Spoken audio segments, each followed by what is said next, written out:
Assalamualaikum warahmatullahi wabarakatuh.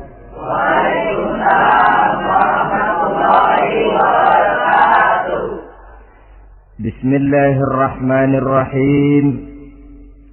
Alhamdulillahi rabbil alamin. Wassalatu wassalamu ala ashrafil anbiya'i wal mursalin, Sayyidina wa maulana Muhammadin wa ala alihi wa sahbihi ajma'in, amma ba'd. Saudara-saudara hadirin, ma'asyiral muslimin rahimakumullah. Salah satu dari rukun iman yang 6 mengajarkan kepada kita untuk beriman dengan adanya hari akhirat. Hari yang dimulai dengan kehancuran alam ini, yang dalam istilah kerennya disebut the last day of the world, di mana air laut tumpah ke darat, planet-planet bertabrakan, gunung meletus, bumi gempa, lalu semua yang bernama hidup mati. Terjadilah kebangkitan setelah mati itu dalam kehidupan yang disebut kehidupan akhirat. Pada kehidupan akhirat itu Allah jelaskan dalam surah Abasa ayat 34, Yauma yafirul mar'u min akhihi wa ummihi wa abihi wa sahibatihi wa banihi likulli imri'in minhum yawma idzin sya'nun yughni. Hari di mana setiap orang akan lari dari saudaranya, dari ibunya dan bapaknya, dari istrinya dan anak-anaknya. Setiap orang pada hari itu disibukkan oleh persoalannya sendiri-sendiri. Sehingga sangat boleh jadi hari itu orang tua tidak lagi sempat memikirkan anaknya. Seorang suami tidak lagi sempat memikirkan istrinya. Seorang teman pun tidak akan sempat memikirkan teman. Tiap orang sibuk dengan persoalannya sendiri-sendiri untuk mempertanggungjawabkan kegiatan hidupnya ketika di dunia ini. Dalam keadaan semacam itu, di mana orang disibukkan dengan persoalannya masing-masing, ada 7 golongan manusia yang mereka tenang-tenang saja. Orang lain bingung, mereka kalem. Orang lain kepanasan, mereka mendapat keteduhan. Siapa mereka? Inilah yang akan kita jadikan pembicaraan pada pertemuan kita kali ini. Bersumber dari sebuah hadis di mana bersabda Rasulullah sallallahu alaihi wasallam, Sab'atun yudhilluhumullahu yawma la zilla illa zilluh. Ada 7 golongan manusia, kata beliau, yang di akhirat nanti akan langsung mendapat perlindungan dari Allah. Padahal hari itu tidak ada lagi perlindungan selain perlindungan Allah. Sehingga lantaran Allah langsung yang melindungi mereka, maka mereka tidak merasakan lagi kepanasan akhirat. Mereka tidak lagi merasakan kebingungan. Mereka tidak lagi disibukkan oleh persoalan, lantaran mereka langsung dilindungi oleh Allah Subhanahu wa ta'ala. Siapa gerangan yang 7 orang ini? Marilah kita lihat satu persatu dengan harapan mudah-mudahan kita termasuk salah satu di dalamnya. Amin ya rabbal alamin. Manusia pertama yang langsung mendapat perlindungan dari Allah, kata Nabi, imamun adil, pemimpin yang adil. Siapa sih pemimpin itu? Dan apa artinya adil? Saudara hadirin, secara umum yang dinamakan adil ialah at-tawassut bainal amrayni. Orang yang pandai mengambil sikap jalan tengah dari dua persoalan yang dihadapinya. Biasanya tidak berat ke kiri, juga tidak berat ke kanan. Itu yang disebut adil. Orang yang tidak hanya sekedar bisa menuntut kewajiban dari seseorang, tapi juga bisa memberikan hak kepada orang itu juga disebut adil. Lalu pemimpin itu siapa? Setiap kita adalah pemimpin. Yang besar kecilnya kepemimpinan kita bergantung kepada apa yang kita pimpin. Dan sudah barang tentu bahwa setiap pemimpin akan dimintakan pertanggungan jawab dari apa yang dipimpinnya. Seorang pemimpin yang adil, dia menaungi orang-orang yang dipimpinnya dalam kehidupan di dunia ini. Pantas kalau di akhirat nanti Allah langsung menaungi mereka. Oleh karena itu, pemimpin merupakan suatu amanah. Jabatan di samping dia merupakan amanah juga merupakan nikmat. Dan nikmat itu akan bergantung kepada pandai atau tidak kita mensyukurinya. Beberapa contoh dalam sejarah bisa kita lihat. Seorang bernama Umar bin Abdul Aziz. Pada saat beliau secara aklamasi dipilih menjadi pemimpin, menjadi presiden, ucapan yang pertama keluar dari mulutnya, Inna lillahi wa inna ilaihi raji'un. Coba bayangkan ini. Dipilih jadi pemimpin, diangkat jadi presiden, bukan alhamdulillah, malah inna lillahi wa inna ilaihi raji'un. Kenapa?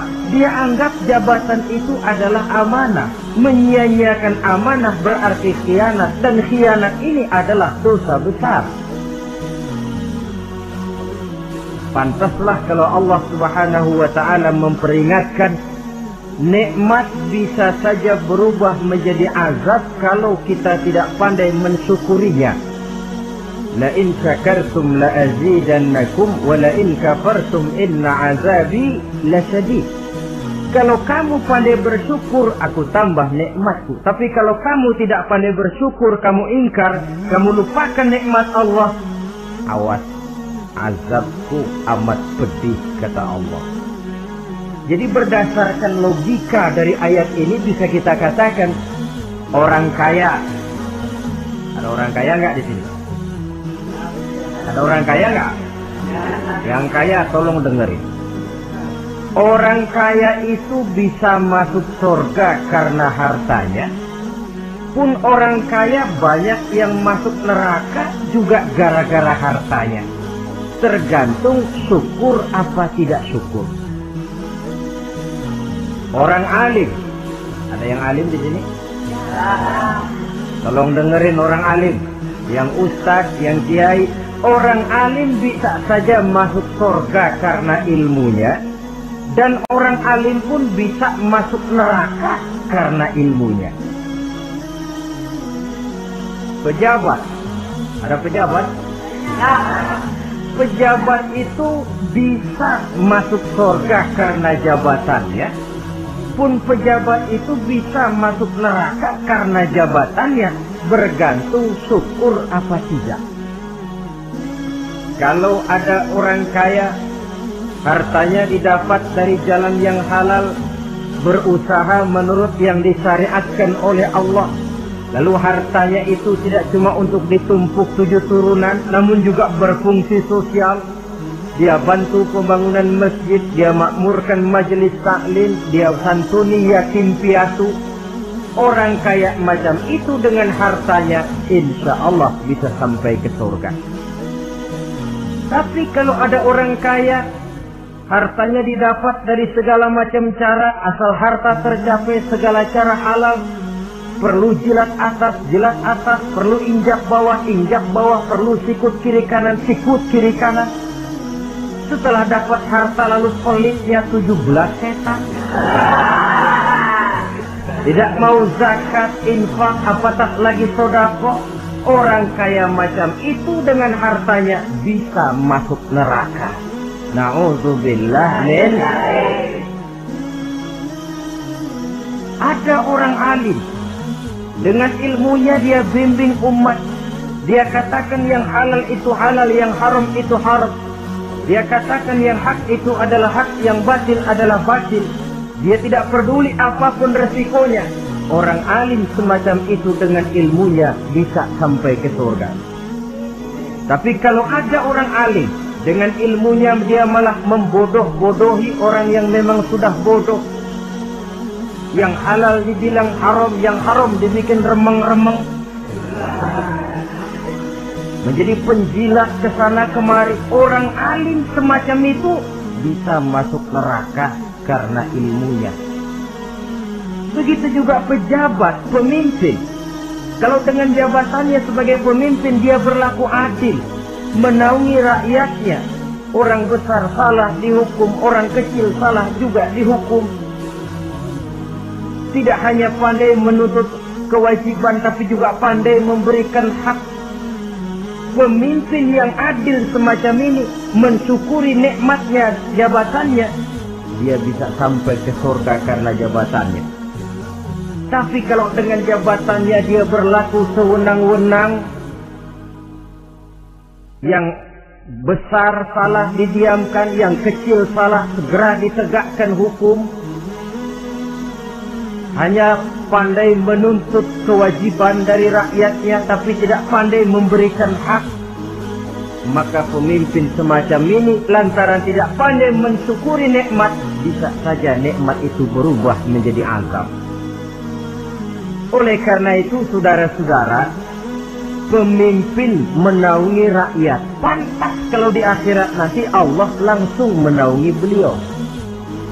Siapa pemimpin? Siap kita. Bapak pemimpin di rumah tangganya, ibu pemimpin bagi anak-anaknya, Pak Lurah memimpin di kelurahannya, Pak Camat memimpin di kecamatannya, pemuda pemimpin bagi dirinya sendiri, akan dimintakan pertanggungan jawab. Kalian para remaja yang hadir di sini memimpin dirimu sendiri. Kau akan ditanya, tanganmu kau lebih banyak gunakan buat apa? Kakimu lebih banyak kau bawa jalan kemana? Lidahmu lebih banyak membicarakan apa? Dan hari pertanggungan jawab nanti kalian jangan berharap akan ada saksi dari luar. Saksinya anggota badan kita sendiri. Dalam surah Yasin Allah jelaskan, Al-yawma nakhtimu ala afwahihim tukallimuna aydihim wa tashhadu arjuluhum bima kanu yaksibun. Ada kan di surah Yasin? Ayat berapa? Pokoknya Yasin dah.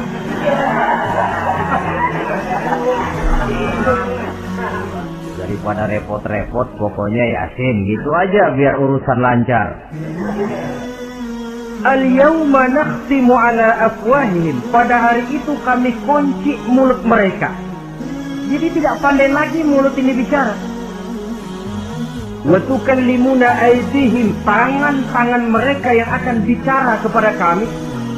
Wa tashhadu arjuluhum, kaki mereka akan memberikan kesaksian bima kanu yaksibun, terhadap apa saja yang telah pernah mereka lakukan dalam kehidupan di dunia ini.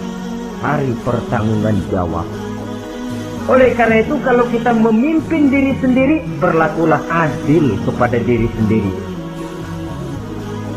Nah, lalu masalahnya memang kita mesti adil kepada siapa saja sih?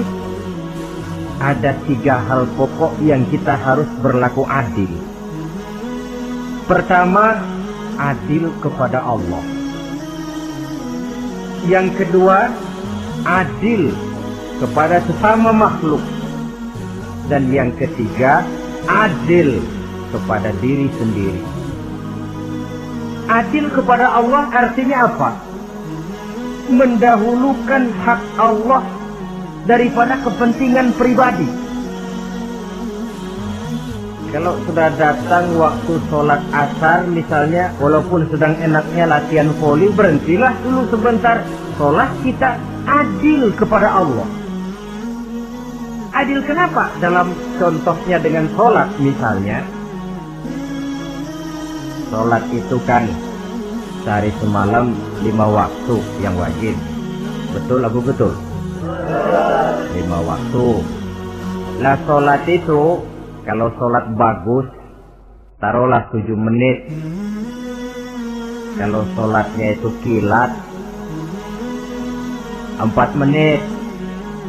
Ada lagi yang kilat khusus, nggak pakai perangko, 2 menit barangkali selesai. Taruhlah 5 menit kita ambil yang bagus. Kalau 5 waktu kali 5 menit kan cuma 25 menit. Sementara Allah memberikan kita hidup ini 24 jam sehari semalam. Cuma 25 menit diminta untuk ibadah kepadanya. Tidak sanggupkah kita berlaku adil? 25 menit ini untuk menghadapmu ya Allah. Sementara engkau telah memberikan restannya 23 jam 35 menit untuk hidup dalam sehari semalam. Mendahulukan hak Allah daripada kepentingan pribadi. Adil kepada Allah. Adil kepada yang kedua, adil kepada sesama makhluk. Adil kepada manusia, adil kepada binatang, adil kepada alam. Yang kalau prinsip keadilan itu kita langgar akan membawa efek bagi diri kita juga. Manusia sekarang kan tidak adil kepada alam. Misalnya apa? Hutan ditebangi secara liar. Gunung-gunung menjadi gundul. Akibatnya ketika turun hujan terjadi erosi, banjir melanda kemana-mana, tanah longsor terjadi. Akibatnya terkena manusia juga kalau mereka sudah tidak menjaga keseimbangan alam ini. Adil kepada orang lain, apakah itu namanya tetangga, teman, keluarga. Dan yang ketiga, adil kepada diri sendiri. Bagaimana pengertiannya? Mata ini punya hak untuk tidur. Begadang terus tiap malam, tidak adil kepada mata. Nah, ini yang ketawanya paling kencang pasti tukang begadang ini.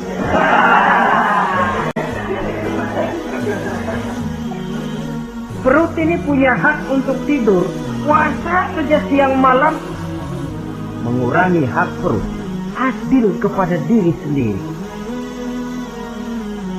Untuk kehidupan yang akan datang di akhirat, pasti akan kita temui.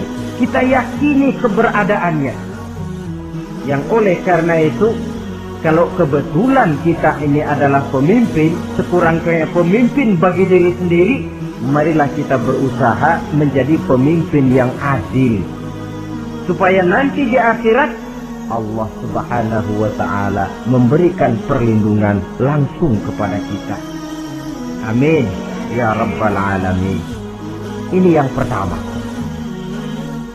Lalu yang kedua, orang yang akan langsung mendapat perlindungan dari Allah, syab nasha'a fi ibadatillah. Orang muda yang tekun beribadah kepada Allah.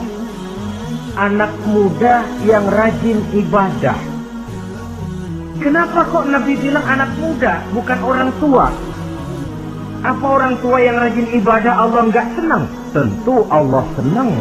Cuma Allah lebih senang lagi kalau ada anak muda yang rajin ibadah. Sebab apa? Kondisi psikologis. Kalau ada orang tua rajin ibadah, itu mah pantas. Emang udah waktunya. Ada orang sembahyangnya rajin, masuk masjid, masuk maghrib, keluar isya, malam tahajud, tahlilnya mantap. Umurnya berapa? 70.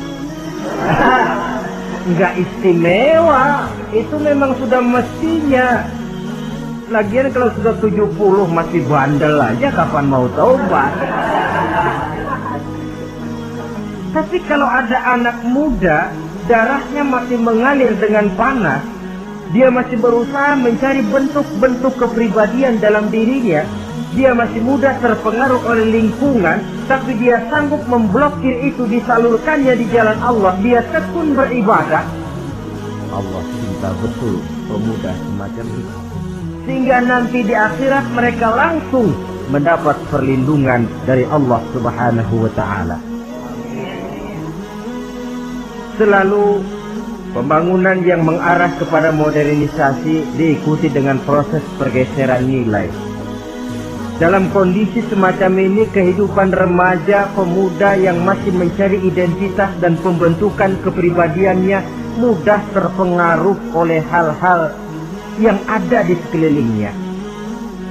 Sehingga sangat boleh jadi apa yang dianggap orang dulu tabu lalu dianggap biasa. Yang aneh-aneh malah dijadikan model. Yang dilarang malah nekat diterjang. Di mana norma dan kaedah-kaedah moral tidak lagi mendapat perhatian yang wajar. Dalam kondisi semacam ini terjadilah proses peluncuran moral. Dan hampir di mana-mana kehancuran suatu bangsa dimulai dengan kehancuran moral daripada generasi mudanya. Oleh karena itu pemuda yang tekun ibadah ini sangat positif dampaknya dalam kerangka pembangunan umat. Pak, ibadah itu apa sih? Kalau jadi pemuda yang tekun ibadah, apa kemana-mana mesti bawa tasbih? Mungkin. Apa mesti pakai peci terus? Boleh jadi. Apa kemana-mana mesti pakai kain sarung? Ya tidak juga. Ibadah kan artiannya luas. Segala perbuatan yang diperintah dan karenanya bertujuan mencapai ridho Allah, itu bernama ibadah. Kalian remaja berangkat menuntut ilmu, pergi pagi pulang siang, membekali diri menuntut ilmu, itu ibadah. Kalian pulang ke rumah, ibu bapak memerintah taat kepada orang tua, ibadah. Membersihkan lingkungan, ibadah. Bahkan jaga di waktu malam pun kalau untuk dengan niat bismillah, saya jaga malam ini untuk ketenangan rakyat supaya mereka tekun dan tenang melaksanakan ibadah, itu tercatat sebagai amal soleh yang bernilai ibadah. Jadi tidak cuma sekedar sujud, tidak cuma sekedar baca Quran, seluruh aspek kehidupan manusia yang diperintah Allah dan yang bertujuan mencari ridho Allah itu bernilai ibadah. Pemuda yang tekun melaksanakan ibadah kepada Allah. Apalagi terutama adik-adik remaja yang hadir pada kesempatan ini, masa muda itu masa yang paling indah memang. Sampai orang Kulon bilang there is not delightful memorize. Ya Barat itu kan Kulon. Saya lebih senang pakai orang Kulon saja. There is not delightful memorize and then the youth moment. Bahwa tidak ada masa yang lebih indah selain masa muda. Tapi masa muda yang katanya indah itu sebentar. Sebentar sekali. Kalau kita tidak pandai memanfaatkannya dengan sebaik-baiknya, boleh jadi dia akan hilang tanpa sesuatu yang ada artinya buat hari depan. Dan hari depan itu sebagian besar ditentukan oleh masa muda sekarang ini. Karena itu kepada yang muda saya berpesan, pergunakanlah masa muda itu dalam ketekunan beribadah kepada Allah. Ibadah dalam artian yang seluas-luasnya. Jangan seperti pepatah orang, kelapa muda katanya kupas-kupasin, kelapa tua tinggal batoknya. Selagi muda puas-puasin, udah tua tinggal bongkoknya. Iyalah, kalau dipuas-puasin dalam arti yang positif, boleh. Mumpung masih muda, puas-puasin nuntut ilmu. Mumpung masih muda, puas-puasin ibadah. Mumpung masih muda, puas-puasin berbakti kepada kedua orang tua. Puas-puasin dalam artian yang positif, tentu saja bagus. Tapi kalau puas-puasin dalam arti menghambur umur untuk sesuatu yang mubazir, bergadang di pinggir-pinggir jalan, lalu mulai berkenalan dengan morfin, narkotik, ganja, terperangkap oleh budaya-budaya modern yang menyesatkan, terpancing oleh model-model baru yang kelihatannya menarik tapi sebenarnya tidak bermanfaat. Entah pada akhirnya akan mendatangkan penyesalan kepada kita saja. Coba, belakangan ini saya dengar di Jakarta akan ada suatu festival yang disebut Festival Ngeceng.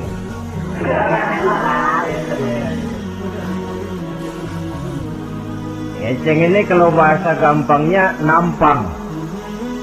Jadi itu biasanya muda-mudi diri di pinggir-pinggir jalan, pakai kacamata hitam, pakaian warna-warni, rambut dicat sedemikian rupa supaya menarik perhatian. Mereka diri di pinggir-pinggir jalan, nampang, istilah ngepopnya ngeceng katanya. Nah, ini mau diadakan festival, secara langsung atau tidak, festival ini kan mempopulerkan ngeceng jadinya. Yang tadinya orang awam gak kenal, lantaran diangkat ke permukaan jadi terkenal. Kalau sudah terkenal lalu jadi mode, kalau sudah jadi mode, latahan. Boleh jadi nanti akhirnya ngeceng masuk desa.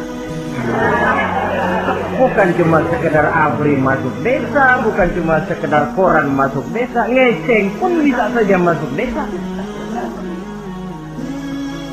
Banyak saluran-saluran positif yang sesuai dengan kreativitas jiwa remaja, ketimbang mengadakan sesuatu yang tidak ada manfaatnya, ketimbang menghabiskan umur untuk sesuatu urusan yang mubazir.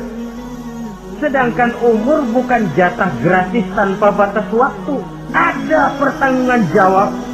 Umurmu kau habiskan di mana? Masa mudamu kau selesaikan di mana? Itu akan dimintakan pertanggungan jawab.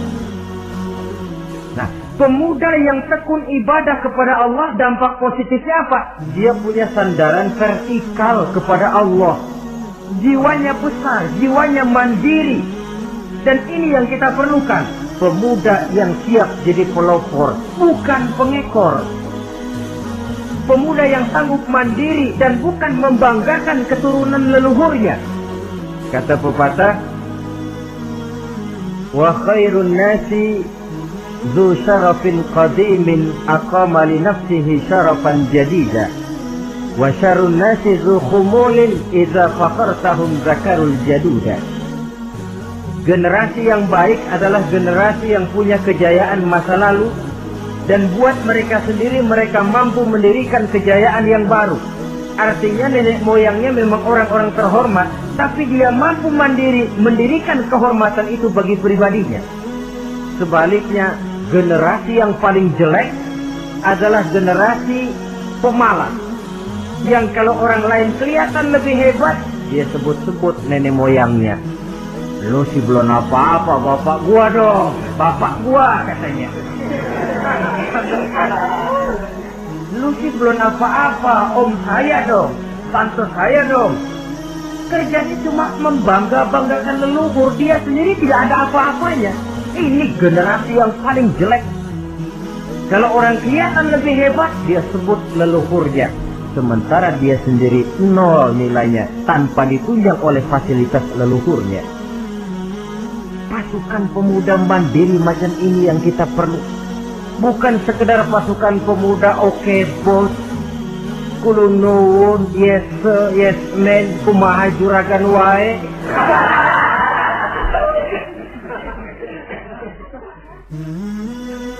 Dan terus terang kita miskin dengan pemuda yang mandiri, yang punya kepribadian, yang berani berkata ya terhadap yang benar dan berani berkata tidak terhadap yang tidak benar. Dari mana ini didapat? Sandaran vertikal dalam bentuk ibadah kepada Allah akan memantapkan jiwa, membersihkan hati, sehingga dia akan berfungsi seperti radar. Sandaran vertikalnya cuma kepada Allah. Inilah dampak positifnya. Karena itu, tentu saja kita berharap sekurang-kurangnya pemuda-pemudi yang hadir pada kesempatan ini menjadilah pemuda-pemudi yang tekun beribadah kepada Allah. Amin. Nah, baiklah ya. itu tadi yang kedua. Kita lanjutkan sekarang yang ketiga. Orang yang akan langsung mendapat perlindungan dari Allah, kata Nabi, rajulun qalbuhu mu'allakun bil masjid. Seseorang yang hatinya selalu terpaut kepada masjid. Apa arti terpaut kepada masjid ini? Apa orang yang gak pernah keluar-keluar dari masjid? Tentu saja bukan. Apa gunanya di dalam masjid terus kalau kerjanya cuma tidur doang? Maksud terpaut kepada masjid ini, hatinya selalu berpikir bagaimana memakmurkan masjid. Jasadnya boleh saja ada di kantor, boleh saja ada di pasar, boleh ada di sawah, boleh ada di ladang.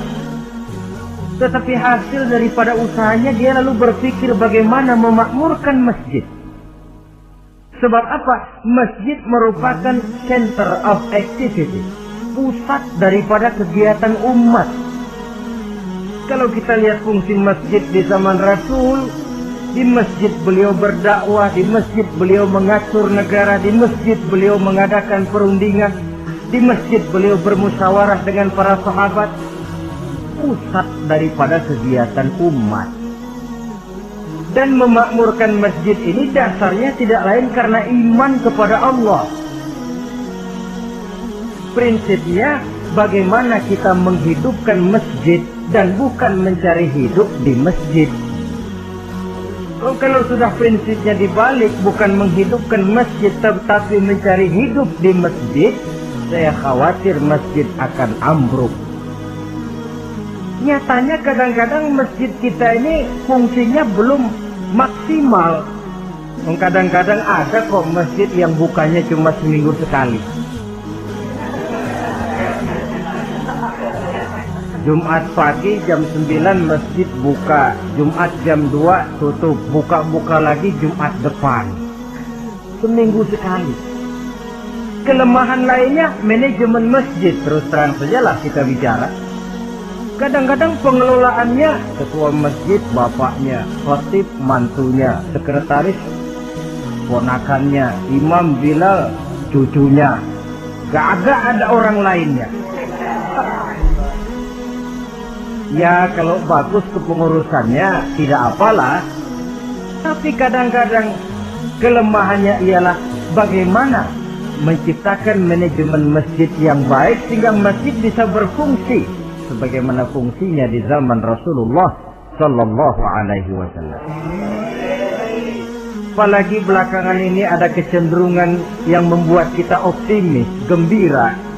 Remaja, pemuda-pemudi mulai gemar datang ke masjid, berkumpul membentuk remaja masjid, remaja musola, mengadakan kegiatan majelis taklim yang mingguan, yang bulanan, aksi sosial, yang semuanya bermuara dari kehidupan masjid.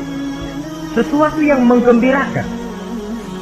Dan sudah sepatutnya para pengelola masjid membuka pintu untuk bisa mengatur masjid menurut manajemen yang diharapkan oleh umat.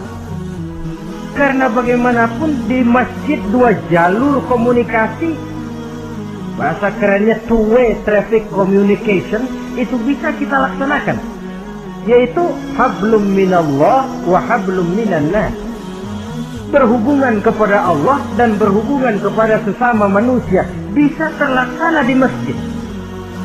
Berhubungan dengan Allah jelas saja lewat sholat misalnya. Berhubungan dengan sesama manusia jelas saja lewat musyawarah, lewat majelis taklim, lewat kegiatan-kegiatan yang mensiarkan agama. Dan begitu selanjutnya. Saudara hadirin yang saya hormati, memakmurkan masjid sebagai rumah Allah. Sebab dalam hadis kursi Allah katakan, inna buyuti fil ardi al masajid wa inna zuwari fiha ummaruha. Rumahku di permukaan bumi adalah masjid-masjid, kata Allah. Dan orang-orang yang memakmurkan masjid, orang yang datang ke masjid adalah tetamuku. Kalau Allah memerintahkan kita menghormati tamu, tentu Allah lebih tahu bagaimana menghormati tamunya sendiri. Allah mengajarkan kita, hormatilah tamumu. Sekarang kita yang menjadi tamunya Allah dengan datang ke masjid, dengan memakmurkan masjid, Allah lebih tahu menghormati tamunya. Ini yang ketiga. Yang keempat, hadirin, orang yang langsung mendapat perlindungan dari Allah itu rajulani tahabba fillahi ijtama'a alaihi wa tafarraqa alaihi. Dua orang yang menjalin persaudaraan, yang bertemu dan berpisah karena Allah, bersaudara karena Allah, bukan karena orang punya pangkat tinggi lalu kita temani, bukan karena orang kaya lalu kita dekati, tetapi karena Allah. Kau di jalan Allah, mari kau saudara saya.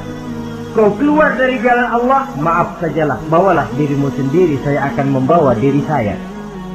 Lebih baik sendiri daripada berteman jahat.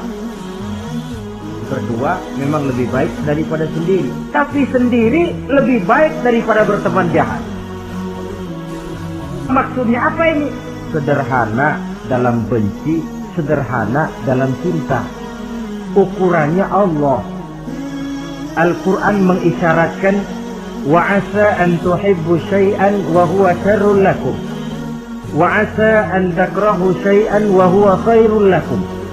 Sangat boleh jadi, kata Allah, kamu menyenangi sesuatu padahal akibatnya tidak baik bagi kamu. Dan sangat boleh jadi kamu membenci sesuatu padahal akibatnya baik bagi kamu. Nah, mari kita lihat. Kalau orang bersaudara cuma karena temannya itu punya pangkat tinggi, saya yakin kalau temannya pensiun, persaudaraannya akan selesai sampai di situ. Kalau kita mencari teman cuma karena dia kaya, satu saat dia jatuh bangkrut, jatuh miskin, persaudaraan akan selesai sampai di situ. Tapi kalau karena Allah yang bisa memisahkan kita apabila orang sudah keluar dari jalur yang diridhoi oleh Allah Subhanahu wa ta'ala. Oleh karena itu, kepada semua hadirin, mari menjalin persaudaraan dalam bentuk ideal yang diajarkan oleh Islam, nilai persaudaraan yang diikat oleh akidah. Kalaupun harus benci, bencilah sederhana, tidak habis-habisan ngebenci orang. Kalaupun harus cinta, cintalah sederhana. Boleh jadi yang hari ini kita benci bukan main, besok kita senangi. Mungkin yang hari ini kita cintai mati-matian, besok sudah berubah menjadi yang kita benci. Sederhana saja, tidak usah berlebih-lebihan.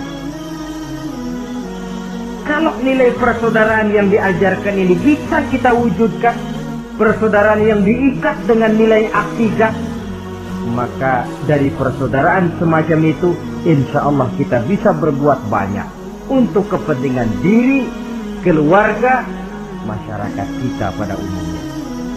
Ini kelompok yang keempat. Orang kelima yang nanti langsung mendapat perlindungan Allah,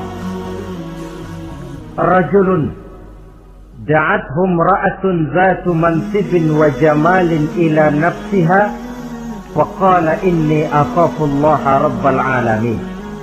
Seorang laki-laki, kata Nabi, yang dipanggil oleh perempuan cantik. Laki-laki normal dipanggil oleh perempuan cantik. Untuk apa? Diajak melakukan perbuatan yang negatif. Tidak ada orang yang tahu. Tempatnya sepi. Apa yang terjadi? Orang ini berkata, inni akhafullaha rabbal alamin. Maaf saja, saya takut kepada Allah. Orang yang bermoral nanti di akhirat langsung dilindungi oleh Allah. Tidak mudah jatuh oleh bujuk rayu. Tidak mudah terpesona oleh wajah-wajah yang menggiurkan. Seperti dalam sejarah yang terkenal itu Nabi Yusuf alaihi salam. Kenal kan Nabi Yusuf? Nabi Yusuf itu bekerja di istana Kitfir. Kitfir ini punya istri namanya Zulaikha. orangnya cantik. Diam-diam Zulaikha ini rupanya naksir sama Yusuf. Satu hari suaminya tidak ada di rumah, pintu dikunci-kunciin. Setelah pintu semua terkunci, dia panggil Nabi Yusuf, "Hai Salah, Yusuf, sini."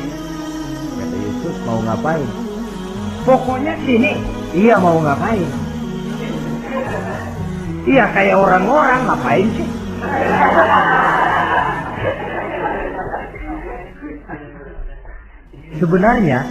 Sebenarnya ini Zulaikha senang kepada Yusuf, Yusuf pun demikian. Walaqad hammat bihi wa hamma biha. Zulaikha menyenangi Yusuf, Yusuf pun menyenangi Zulaikha. Tapi apa? Walaula an ra'a burhana rabbih.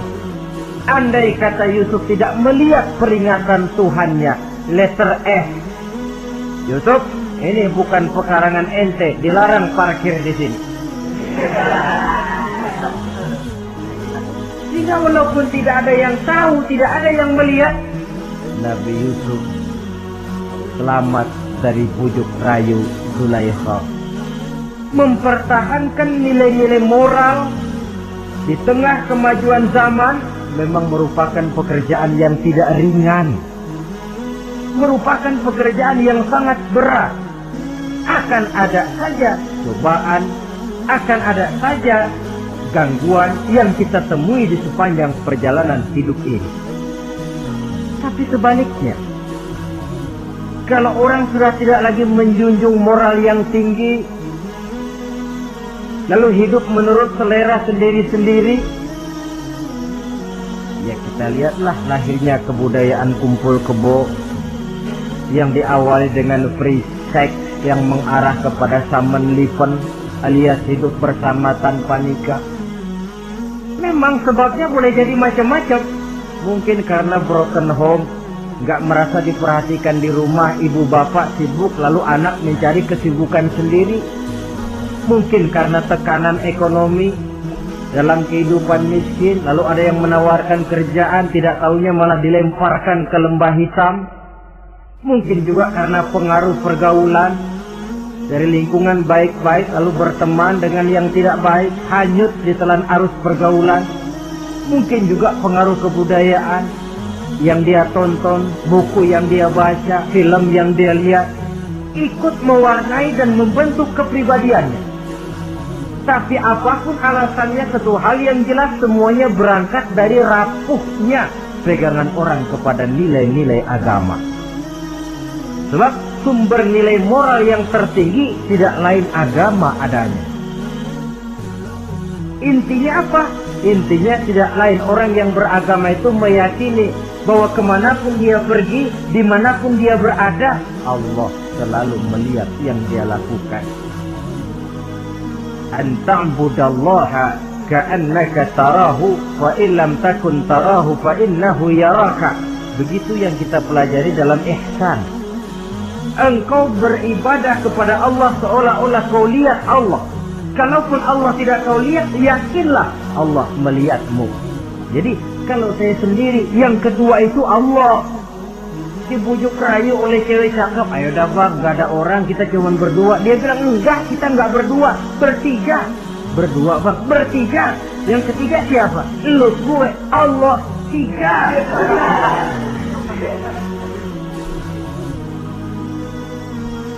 Di kantor mau korupsi, dia kasak kusuk, gerasak kerusuk, cari apa yang seharusnya menjadi hak orang lain.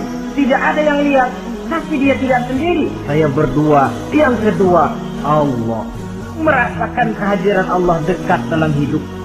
Nilai moral semacam ini menyelamatkan masyarakat. Pantas kalau orang semacam ini di akhirat nanti langsung mendapat perlindungan dari Allah Subhanahu wa ta'ala. Karena itu terutama adik-adik remaja yang hadir, sebenarnya yang paling mahal dalam hidupmu adalah harga dirimu. Kalau itu sudah terjual dan tergadai, apalagi yang bisa kau banggakan dalam hidup ini? Titel yang berenteng barangkali, harta yang banyak, mobil yang serba berkilat barangkali. tidak akan banyak manfaatnya kalau sudah dimulai dengan kehancuran daripada harga diri. Tidak ada yang lebih mahal daripada harga diri. Jagalah itu baik-baik. Pelihara nilai-nilai moral. Makin pandai kau jaga diri, insya Allah makin mahal hargamu.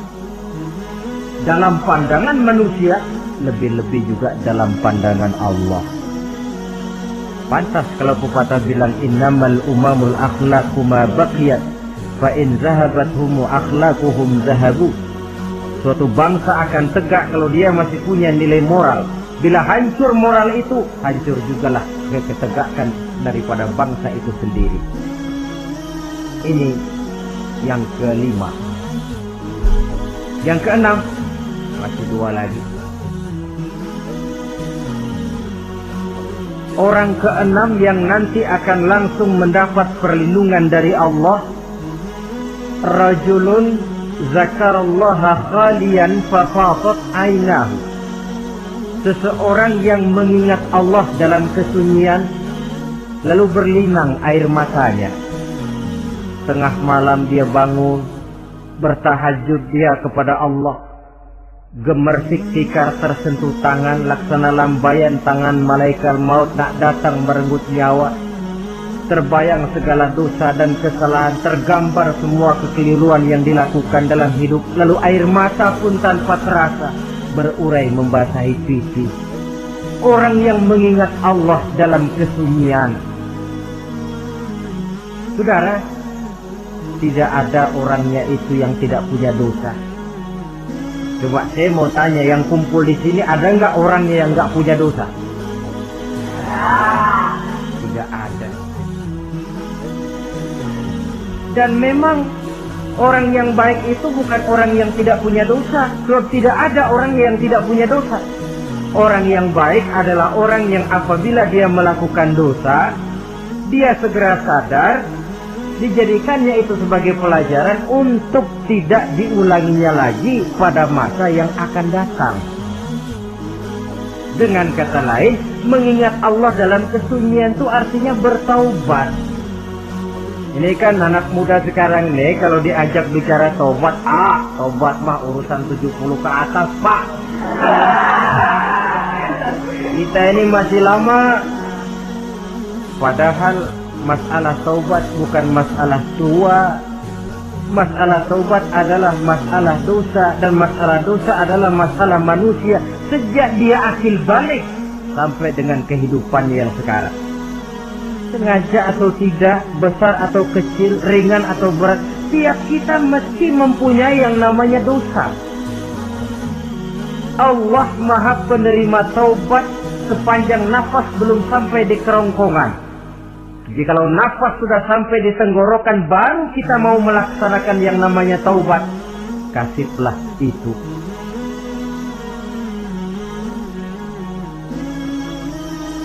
Para ulama mengatakan, la saghair ma'al istimrar wala kabair ma'al istighfar. Tidak ada dosa kecil kalau ditumpuk terus, dan tidak ada dosa besar kalau diikuti dengan istighfar, permohonan ampun kepada Allah. Jadi jangan menganggap, ini dosa kecil, ini dosa kecil, ditumpuk-tumpuk, nah jadi gede juga. Tidak ada dosa yang kecil kalau dikerjakan terus-menerus, dan tidak ada dosa yang besar kalau diiringi dengan istighfar. Dalam kehidupan ini, apabila dosa sudah bertumpuk, maksiat merajalela, munkarat menjadi jadi, Allah tidak akan segan-segan menurunkan azab. Azabnya itu bisa dalam bentuk bencana alam, banjir namanya, kebakaran merajalela namanya, gempa bumi namanya, bendungan pecah namanya, reaktor atom bocor namanya. Namanya boleh jadi macam-macam. Sebab apa? Al-Quran memberikan jaminan, wa ma kana Allahu liyu'adzibahum wa hum yastaghfirun. Allah tidak akan menurunkan azab selama di tengah masyarakat manusia masih banyak orang yang istighfar kepada Allah. Jadi hakikatnya kita ini berhutang jasa kepada orang yang rajin sujud, rajin mohon ampun kepada Allah. Lantaran mereka barangkali azab tidak diturunkan oleh Allah kalau melihat banyaknya sudah munkarat dan maksiat. Mengingat Allah dalam kesunyian, tengah malam, waktu yang mustajabah, terutama sepertiga malam yang akhir, situasinya lain. Gak percaya boleh coba, nyoba kan gak bayar. Coba kalian bangun tengah malam, tahajud, kalian akan menemukan satu suasana yang lain daripada misalnya kalau kalian sembahyang zuhur tengah hari panas terik di tengah banyak orang. Hati bergetar. Segala kekeliruan yang pernah kita kerjakan lalu terbayang, dan air mata tanpa terasa, tanpa diundang bahkan berurai membasahi pipi. Ya Allah, alangkah nikmatnya suasana macam itu, menciptakan perasaan dekat dengan Allah, terwujud kedamaian batin. Dan ini yang banyak dicari orang sekarang, yang kadang-kadang karena terlalu ingin mencari kedamaian lalu keliru jalan. Yang bertapa di gua-gua katanya nyepi dari kehidupan manusia, memencilkan diri dengan cara-cara yang mereka atur sendiri. Tidak macam itu. Quran punya resep. Ala inna bizikrillahi tatmainnul qulub. Ketahuilah, dengan banyak mengingat Allah, hati menjadi tenang, jiwa menjadi lapang, pikiran menjadi damai. Ini resep Islam untuk mencapai ketenangan jiwa. Mengingat Allah dalam kesunyian. Saudara hadirin yang saya hormati, ini aspek daripada ibadah. Jadi dengan kata lain, masalah mengingat Allah dalam kesunyian, mengingat dosa, bukan urusan orang tua, tapi masalah manusia. Siapapun adanya, sejak dia akil balik, mesti entah kecil besar, entah sedikit entah banyak, ada kesalahan yang dilakukannya. Karena itu, kalau kita masih diberikan kesempatan untuk hidup, artinya Allah masih memberikan kesempatan kepada kita untuk memperbaiki diri. Nanti kalau sudah sangkakala ditiup, alam hancur seperti yang saya jelaskan di awal tadi, sudah tidak sempat lagi, yang tinggal menyesal. Ada yang meratap lalu berkata, ya laitani kuntu turaba dalam Quran. Aduh, andai kata kita bisa balik jadi tanah aja dah dulunya, jangan jadi orang. Kalau dulu kita tetap jadi tanah mah nggak tanggung jawab apa-apa. Dijadiin orang sekarang mesti tanggung jawab. Bagaimana ini? Bingung. Ada yang berkata, ma aghna anni maliya halka anni sultaniyah. Ternyata harta yang saya bangga-banggakan tidak bawa manfaat hari ini. Ternyata jabatan yang pernah saya duduki malah merusak saya hari ini. Tinggal lagi penyesalan karena kelalaian memanfaatkan waktu hidup dalam kehidupan di dunia ini. Karena itu pandai-pandailah membagi orientasi. Ada saatnya kita sibuk tenggelam dalam berbagai urusan dunia, lain saat tenggelam dalam kefanaan dan kesunyian, membekali diri untuk kehidupan akhirat nanti.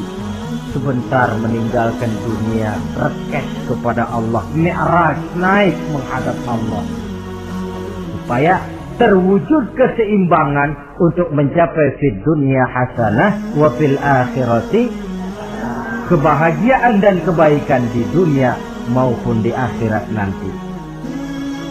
Inilah golongan yang keenam, orang yang langsung mendapat perlindungan Allah, yang mengingat Allah dalam kesunyian. Yang ketujuh, yang terakhir, orang yang langsung mendapat perlindungan dari Allah di akhirat nanti, rajulun tasaddaqa bi sadaqatin fa'akhfaha hatta la ta'lama shimaluhu ma tunfiqu yaminuhu. Seseorang yang bersedekah lalu dia ikhlas dengan sedekahnya sehingga tangan kirinya tidak tahu apa yang diberikan oleh tangan kanannya.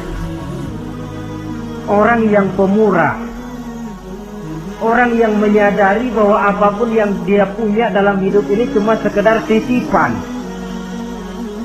fungsinya lalu seperti keran, menyimpan air tapi untuk disalurkan lagi kepada orang yang memang memerlukannya. Alangkah nikmatnya kalau Allah memberikan kepercayaan kepada kita untuk menjadi penyalur, distributor rezeki. Kalau kita ingat kemari, berpikir ke sini, kita tidak akan sayang lagi. Enak saja yang peras keringat banting tulang cari rezeki saya, sampean datang-datang mau minta. Lah, mungkin rezeki dia tapi lewat tangan kita. Satu kehormatan dari Allah kalau kita dijadikan seperti keran, menyimpan air tapi tidak untuk dirinya sendiri, disalurkannya kepada orang-orang yang memang memerlukannya. Tidak ada orang jatuh bangkrut lantaran bersikap pemurah, dan tidak ada orang jadi kaya raya lantaran dia bakhil atau pelit bin kikir alias medit.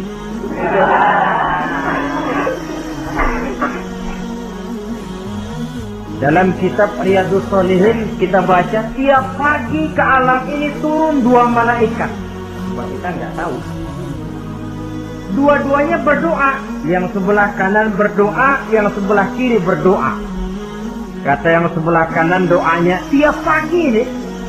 Kata yang malaikat yang satu dia berdoa, Allahumma a'ti munfiqan khalafa. Ya Allah, kepada orang-orang yang suka infak, kepada orang-orang yang suka memberi, kepada orang-orang yang pemurah, gantilah mereka dengan yang lebih baik dari apa yang telah mereka berikan. Lalu malaikat yang satu berdoa, Allahumma a'ti mumsikan talafa. Ya Allah, kepada orang-orang yang mumsik, bakhil, kikir, berilah mereka kerusakan dan kebinasaan di dalam harta mereka. Maka lihat sajalah, orang kaya tapi pelit, ada saja jalan yang kira-kira duitnya bakalan jadi keluar dan nggak ada pahalanya. Apa kena musibah lalu berobat sekian juta, apa kemalingan, apa ditipu orang, ada saja cara duitnya keluar yang nggak ada pahalanya. Inilah prinsipnya. Allah mencintai orang pemurah. Dalam hadis qudsi, uhibbu ahlas sakha wa hubbi lil faqir sakhi asad. Aku cinta kepada orang yang pemurah, tapi aku lebih cinta kepada orang miskin yang pemurah. Orang kaya pemurah Allah cinta, orang miskin pemurah Allah lebih cinta. Kenapa? Nilainya lain. Orang kaya sedekah 500, orang miskin sedekah 500, sama 500-nya, tapi saya yakin pahalanya lebih besar buat si miskin. Kenapa? Buat orang kaya 500 apa artinya? Sekelebatan. Buat si miskin 500 dia mesti peras keringat banting tulang, tapi dia berani memberi seperti beraninya orang kaya. Nilai ini yang dilihat oleh Allah.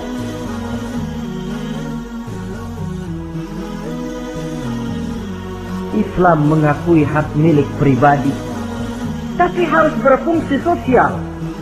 Di dalam harta yang kita miliki itu ada haknya masjid, ada haknya yatim, ada haknya madrasah. Dan Allah Subhanahu wa ta'ala bisa, saya katakan di awal tadi, merubah nikmat menjadi azab kalau kita tidak pandai mensyukurinya. Bersyukur kalau diberikan harta artinya mempergunakan harta itu sesuai dengan kehendak yang memberinya. Allah memberikan harta kepada kita. Apa yang Allah kehendaki? Supaya harta itu berfungsi sosial. Milik pribadi silakan, tapi berfungsi sosial dalam kehidupan. Kita terus terang saja, umat Islam ini bukan tidak punya potensi, tapi tidak pandai menginventarisir potensi. Apa tidak ada orang Islam yang kaya? Banyak. Yang belum banyak yang mau berbuat atas nama dan untuk kepentingan agamanya. Kalau buat pribadinya, berani bukan main. Itulah yang sering diungkapkan orang, pembangunan pesantren terlunta, ya, asrama yatim piatu tidak terurus. Ada orang membangun masjid, meletakkan batu pertama sekaligus jadi batu terakhir. Setelah itu la yamutu wa la yahya, mau dibilang hidup tidak kelihatan geraknya, mau dibilang mati pun tidak ketahuan kuburannya. kurangnya kesadaran akan arti amanah dan titipan dari Allah. Lahirlah Qarun abad 20. Kalian tahu sejarah Qarun? Saking kayaknya Qarun, kunci gudang hartanya itu saja onta yang bawa. Itu baru kunci itu, onta yang bawa. Ketika orang tanya, anna laka hadza ya Qarun, hartamu begini banyak, dari mana kau dapat Qarun? Ya saya usaha, tidak ada hubungannya sama Tuhan, katanya.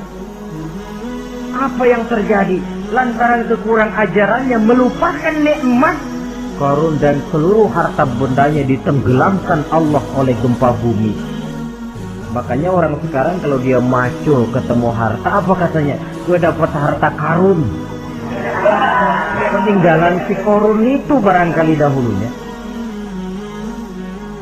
Saudara-saudara, oleh karena itu, kalau kita oleh Allah diberikan amanah berupa harta, pandailah bersyukur dan jadilah orang yang ikhlas dalam bersedekah. Nah, inilah pertemuan kita pada kali ini. Walaupun singkat, mudah-mudahan sekali lagi kita termasuk salah satu di antara 7 golongan yang di akhirat nanti langsung mendapat perlindungan dari Allah. Terima kasih banyak atas segala perhatian. Mohon maaf atas segala kekurangan. Usikum wa nafsi bitaqwallah. Wassalamualaikum warahmatullahi wabarakatuh.